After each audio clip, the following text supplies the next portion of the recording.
economy that's built on a pile of sand, on inflated home prices and maxed out credit cards, on over-leveraged banks and outdated regulations that allow for recklessness of a few to threaten the prosperity of all. Look at that. It is the individual's recklessness, it is the greed, it is unethical life that has created this problem. He himself is saying this, but I don't know how he realizes it in terms of real life. Mark Rennie, all of us know him. He was at the BBC and he was in Delhi. He lived in India for 25 years. He was invited by a forum in Dubai, and I was there that day. It came in newspaper. We do not need to have an economic situation that is driven only with drastic consumerism.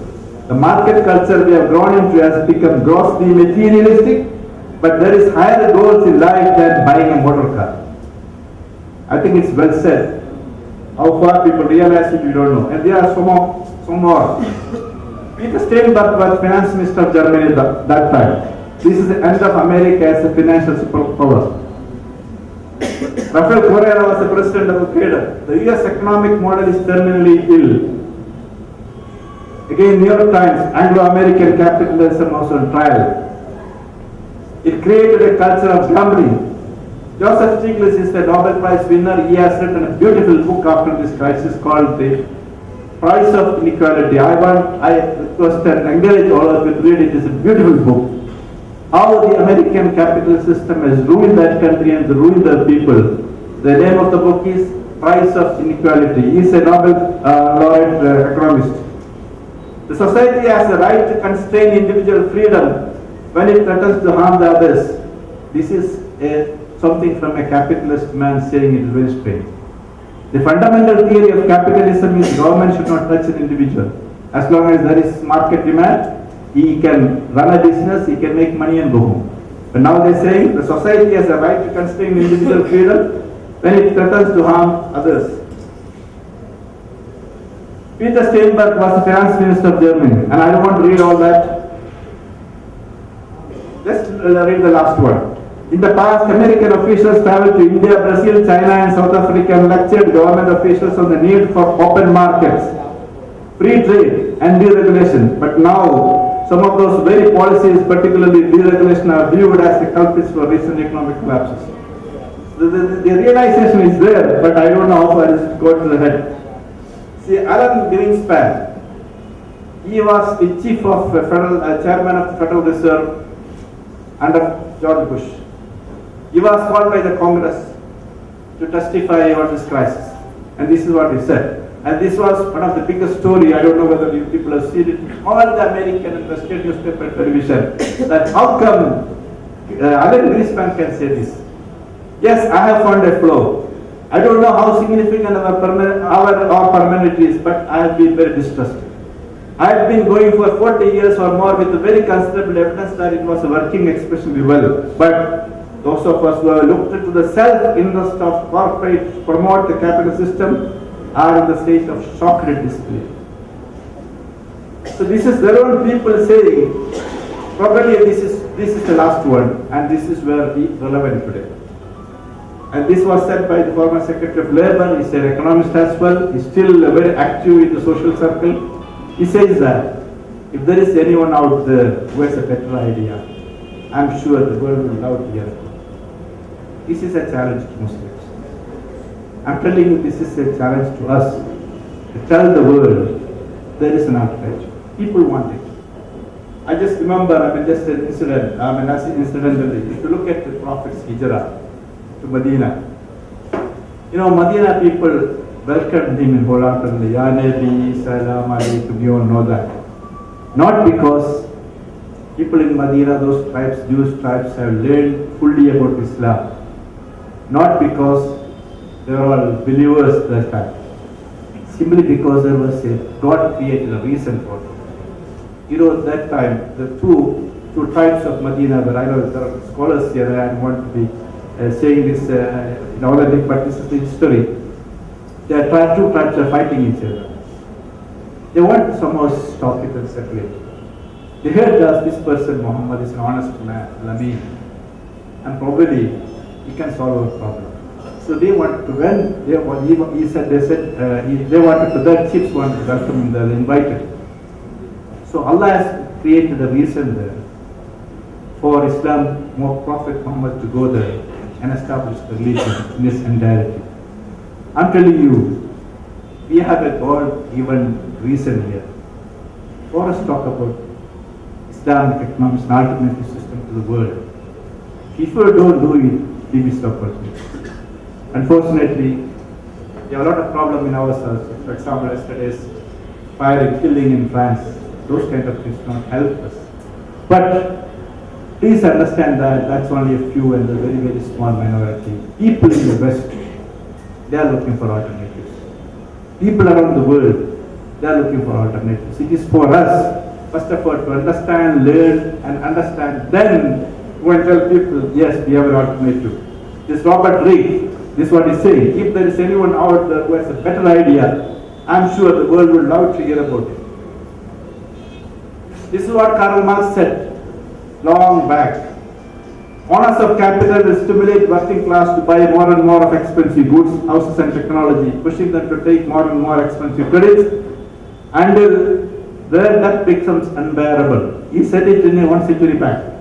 The unpaid debt will lead to bankruptcy of banks, which will have to be nationalized, and state will take the road which will eventually lead to communism. He wrote in 1867. This is exactly what Barack Obama did now in 2008. But that doesn't mean that communism is the alternative. Look at what happened to communism. We all know that. It collapsed in the 80s. We saw the capitalism collapse, but the communism collapsed 2 decades ago. Russia and East Europe economically and politically. Nations became bankrupt overnight. Currency became worthless. I remember I was working in those days in Dubai. I had a Polish colleague. He was crying and telling me. He went to his country. His Polish currency, he wanted to buy tissue paper for his toilet. But he found out that he better off use the Polish note instead of buying the tissue paper, because the Polish note, the currency note, was not as worth as the tissue paper. So that's what happened in the communist system. People literally starved. I still remember all those cold December of 1983 or 82, I don't remember. All the people standing in front of government supermarket to buy a loaf of bread. That's what the communism have done to those people. And it took a whole decade to cover it to the basic level. Communism, as I said, is extremely government controlled. No individual has any freedom or incentive. Government is assumed to be the angel and always accepted to do the right thing, and that's what got them wrong. So, after 7 to 8 decades of planned economic, I may take a few more minutes, and otherwise I'll have to cut short some of these slides. I mean, Sharif, can we move? So, after 7 to 8 decades of planned economic development under both capitalist and communism, where do we stand now? The world economy has been growing for past few decades at varying levels. Economic development has found some result. 1 to 2% average in the West, 3 to 5% in the Far East, 6 to 8% in the developing BRIC countries. Per capita income has improved, no doubt, about 2 to 3 fold. Infrastructure has been improved. Other general standard living conditions have improved. But look at this. What is improved? We say there is a growth 7 to 8%. What is happening is there is totally unbalanced growth. See, agriculture all over the world cost about 60% of the work, 50 to 60%. Even today in the Western world, 50 to 60% of people live on agriculture. But the growth in agriculture sector was only 2% in all these years.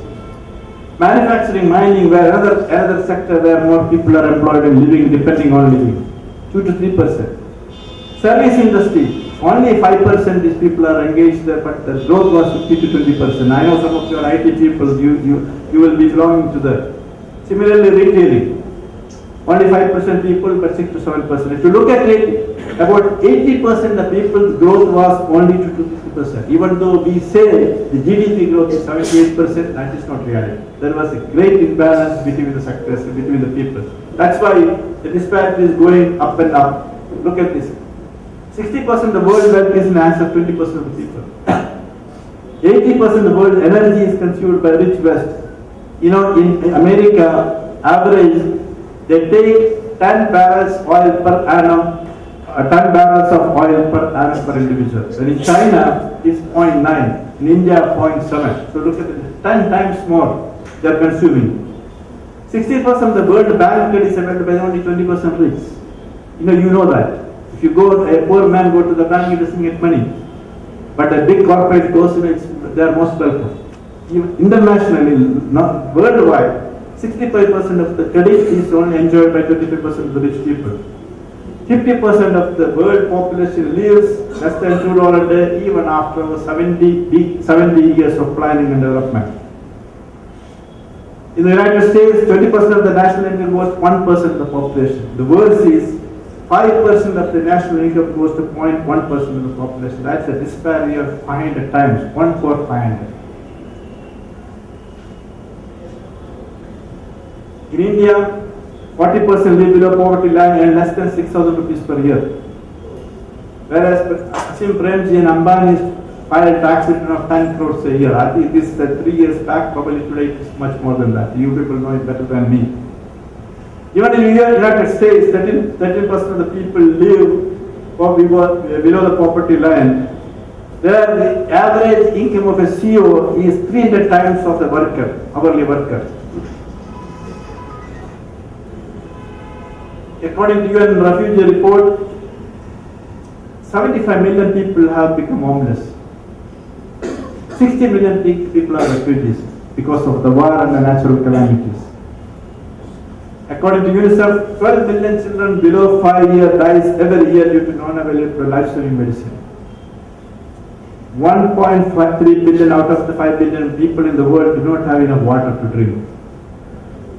In sub-Saharan Africa, the average life expectancy is only 55 years. Child mortality is about 150 per 1,000 births. A doctor for only 30,000 people. Only 5% has sanitary toilets. This is the world condition today. Bill Gates, you all know him, and some of them work for you probably. This house is 66,000 square feet with full high-tech gadgets, 100 times bigger than average American home. I'm not talking about Indian home. 10 times bigger than American, 100 times bigger than American home. Ambani's house, I don't have to talk about it. 400,000 square feet, 1,327 story building, 1,300 times of an average Indian house. So this is the disparity. Look at the billionaires. There are 421 billionaires. When 13% of the people are living below poverty line, the average income of a person is $2. Russia, the communist Russia has 96 billionaires. China has 95. Even India has 40 billionaires. The richest man today in the world is Mr. Carlos Slim. He's a telephone company owner. You might be knowing. His net worth in 2010 was 69 billion. 1 billion is 6,000 crores. You can calculate how many euros are there. I'm not going through all this. There is no time. See, all this has happened because why? As I said, there was GDP, imbalanced GDP. But even those GDP of the higher 20% people who earned 8% of the growth, there was very ineffective distribution of it. The taxation, the government spending and regulations are the only distribution system in the capitalist system. But this was most ineffective. The people, as Dr. Mustak Saab said, that the people earn money, it is vested with them. It kept remained them. Therefore, the property and all those imbalances have been sustained for the last 60 to 70 years. This is our Raghuram Rajan, Reserve Bank governor. He said it before he became the governor. The underlying cause of the crisis was inequality of wealth distribution. It is not the system was bad. So that it was greed, unethical approach. The third reason is the inequality of distribution. This famous book written by this Richard Wilson and Kate Pickett is British authors. It's available. I think these are some things we should all look at it, read it. Many social problems such as higher murder rates, lower life expectancy, obesity, and life sharing is due to this inequality. See, the system has done so much injustice to the human being. And unbelievable. And this is, we are not saying it. Their own apostles are saying it, and these are published. There was economic development, totally imbalanced, wide equalities, stress on only wealth development, no human welfare. Efforts by the government could not reduce the gap, emphasis on production, no effective distribution. The gap is still growing. This is the nutshell of the capitalist system, what it has done to the world and people around. You know why? Very simple. Capitalism and communism are two extremes. None of the extreme system will work simply because that's against human nature. It's bound to fail. If it is even moral extremism, is not will not work. Political extremism will not work. Economic extremism will never work. So what is missing is both these two are two extremes. You saw capitalism on one side and you saw the communism on the other side. We need to balance it. The most, how do we balance it? This is what Bill Clinton, our friend, said. The most critical challenge facing the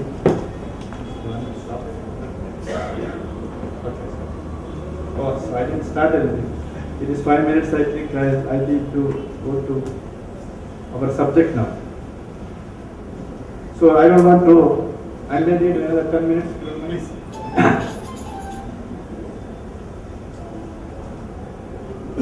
I will go to basic, we will go to the ideal situation. It should be, as I said, it should be ideal, it should be equitable.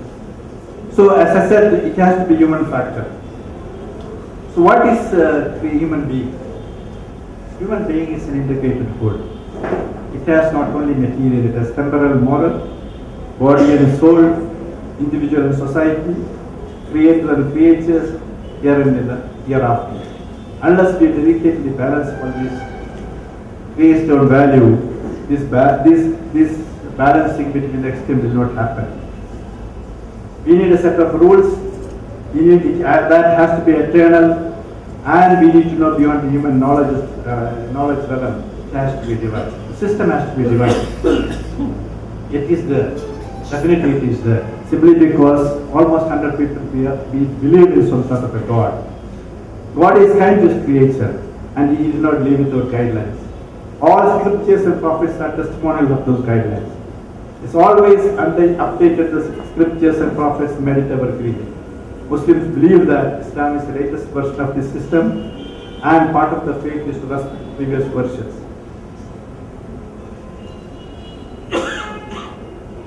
Let's talk about straight away go to this concept. As you heard today, wealth is not antithesis to Islam. And God said that. Yeah, we found the want and given the prosperity. This God's talking to Prophet Muhammad. Development is not Islamic, it is a blessing from God. And when you ask for forgiveness, Quran says God will give you increase in wealth also. And protection of wealth is a religious duty. Development is part of our duty. You know, we are not Islamists. There is a feeling that all Islamists are against development. No. Quran says, to those who seek to understand, you make not whatever your property which Allah has made a means of support for you. So wealth has been created as support for you. Again, Prophet Sahib said this ayah here. Even during Hajj also, Quran makes law for trading and expenses.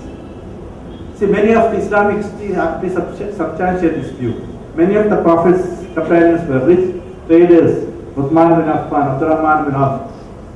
Prophet himself prayed, when we visited Anas bin Radiallahu when he was his secretary, he said, please give, increase the wealth of Anas, is what he prayed.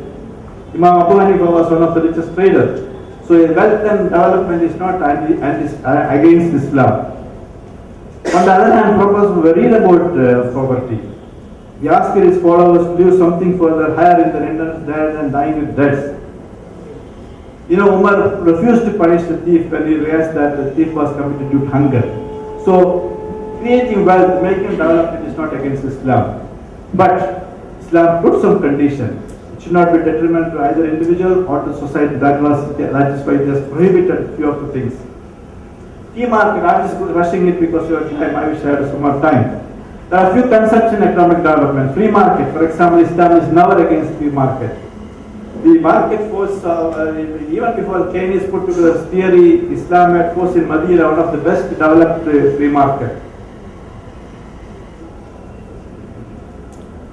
In Islamic concept, individuals rather than government undertakes business. There is no in history, there is no the Khalifas, or there was never a nationalized business in Islamic history.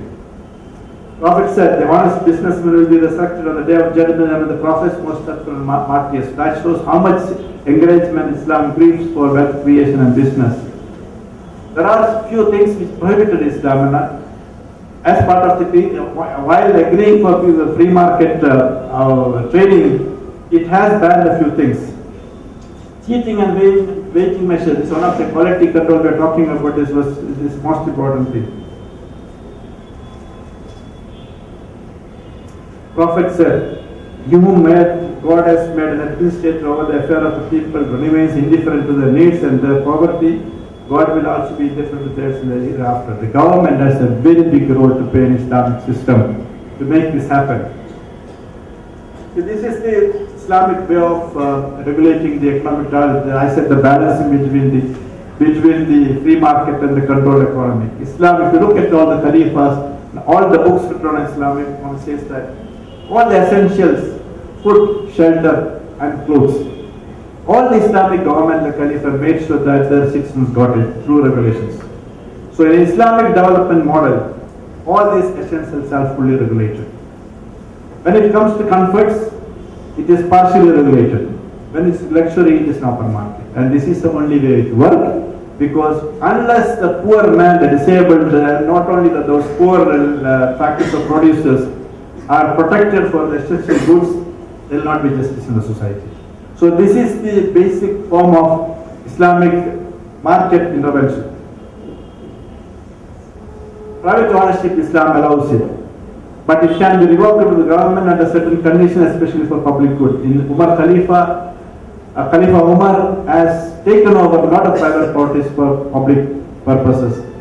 He has nationalized uncultivated land.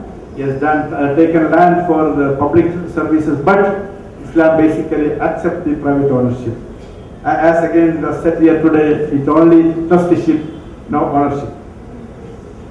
See, look at the beautiful way of the wealth distribution, which was totally lacking in the capitalist system. There is mandatory redistribution of wealth in the Islamic system. This is something we should harp on to our friends across the world. You cannot keep money with yourself. Sadaqah, this is a voluntary contribution. Zakah, compulsorily you have to part with 2.5% of the net worth. Will, we are strongly encouraged to give 1/3 of your property through will to those who are not your heirs. Waqf. Now it's only Gulf money coming for our masjid and madrasas, but in older, my grandfather's and my father's time, it was all Waqf property. You know, even now in Bangalore, I understand that there's billions of rupees worth of properties came free. This is not any system, no capitalist system, no communists can even think about it. This is the only way to work, because, you know, as again our leader said, God has given wealth to only certain people. It is given their responsibility to redistribute it, because God is testing them, both the person who got the wealth and the person who is poor. So unless we do that, there is no way automatically everyone will be equitable. And law of inheritance. There was a study conducted in the Far Eastern countries, Malaysia and Indonesia. The study was a world economist. He said that because of the Islamic law of inheritance, if nothing is earned after one generation, with the three generations, the richest man, children, grandchildren get equal to the average national level of wealth. How beautiful it is. See, we totally forget this. In other systems, like for example in Christianity, the law of inheritance is screwed up. Because that's why there are a lot of problems in the community. The unmarried or the married children doesn't get it. So we have beautiful law of inheritance. If you properly do it, that is a good distribution system. We have a big safety net. We don't need government. Our belief system wants our parents to be protected. You know something? We get right in our parents' property only when the parents die. But Prophet told us that the parents are on the right on property when they are alive. It's a big difference. How many of us knows? I don't know. You know, we get their ancestor property right only when they die.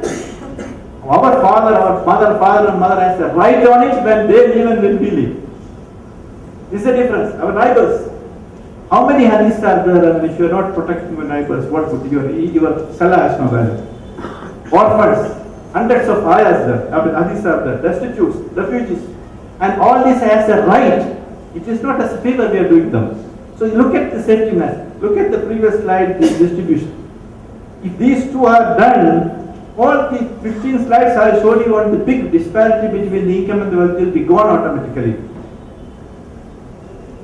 Interest, I don't want to, I have 3 slides on interest, you know that, and I don't want to dwell on it.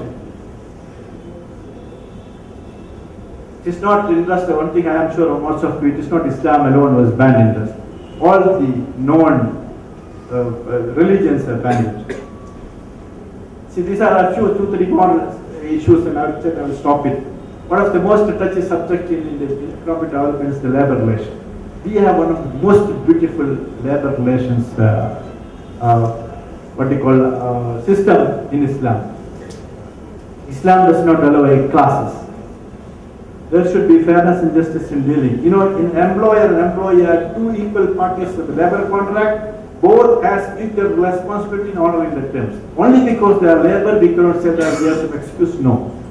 The employer and the employee has equal right, equal obligation to make sure that the labor contract terms are met. When the Quran talks about justice, it's clearly said simply because somebody is pure, you should be favoring them. No. When it talks about justice for rich, poor, brother, sister, it's all the same principle, equal. So, pay, and also, Prophet said, pay the labor before the sweat dries. So this is something we need to tell the world, that we have a system, we have a concept. Look at the environment. We are very balanced in approach. Islam has a very balanced approach in environment. Earth is in entire elements are created for man for his use and mercy from God. It is not divided. See, the responsible for moderate use should not accept the future generation. Again, it's a trustship issue. There you cannot, it is not, the environment is not God. You can, it's a shirk. If you say that you cannot touch the environment and say that it is not divine. In fact, the important thing is, it is created by God and God said that it's for your use, but use it moderately. Don't assert the future generations wealth now.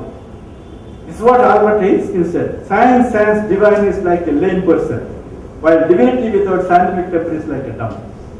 So there should be a balance. We need to look at the society also. There is a lot of behavioral Islam taught, which is we need to tell the younger generation. Sorry if there's lack of time. I have a lot of instances I can quote you. There was a beautiful letter to the Guardian a few days back. It's talking about a student when the lady is saying that when I was admitted to my parents into the school, in the college, Oxford, they asked me to open an account in a bank and told me to put £0.5 every month savings in that account of savings. By the time you finish the college, you should have £15 left in the college. I bring my child now, you want me to give you £2,000 credit card. See, look at the difference. This society has to change. We need to moderate our needs. We need to control. These are the things we need to tell the people, not only Muslims, to the world, Western world. We need to control our greed. We should not stand consumerism. There was a recent study, all these malls, they are saying that the organized retailing, 35% of the things bought in the mall is things which they are not planning to buy when they came. They just saw it and they bought. 35%. This is how the organized retailing works. Save, don't borrow. Please destroy. You use your credit card very discreetly. This is you should tell everybody, not only Muslims. This credit card, like Obama said, the maxed out credit card. The credit card destroyed the people in the West. The credit card today, last month I was in Dubai and there is a story, there is a movie also on this. How the people in our brothers and sisters, brothers in Indians and the expatriates in Dubai, each one of them has 6-7 credit cards. They use one card, finish it and take the money from the other card and pay it and are stuck with it.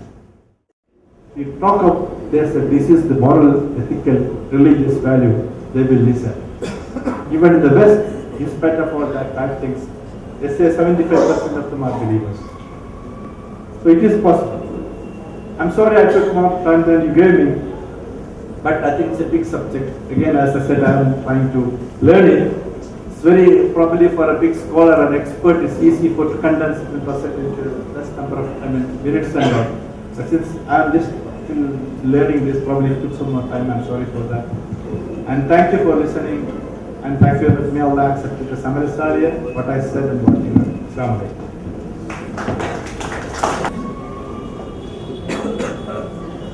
Jazakallah, brother Raheem. I'm sorry I had to cut you short. We were a little slow on time, but we have a lot more opportunity to interact with brother Raheem over the question answer session. I'm sure we would like to hear him more, and at that time you will get more opportunity to speak to each other. Jazakallah, I'm sure that was profound. I'm sure everybody agrees with me that it was profound. I'm sure all of us, got to know things but which mostly as lay people we are not aware of. Jazakallah for that. Jazakallah for making us think. And to borrow a line from the Raheem presentation, if somebody has a better idea, I'm sure the world would love to hear it. Well, we thought we did. We dared to get up and say, yes, we have a better idea. And we made an effort called Rehbar. We said we have a better idea because Allah subhanahu wa ta'ala has given us that better idea. An idea where there is no